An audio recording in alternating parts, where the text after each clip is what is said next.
You are looking at Julian's pronunciation guide, where we look at how to pronounce better some of the most mispronounced words in the world, like this other curious word. But how do you say what you're looking for today?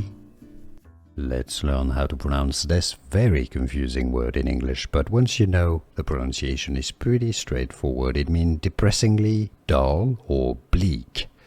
Two slightly different pronunciations in English. The British English pronunciation is as dreary, dreary. You have a very short sound after the first dre sound, dreary.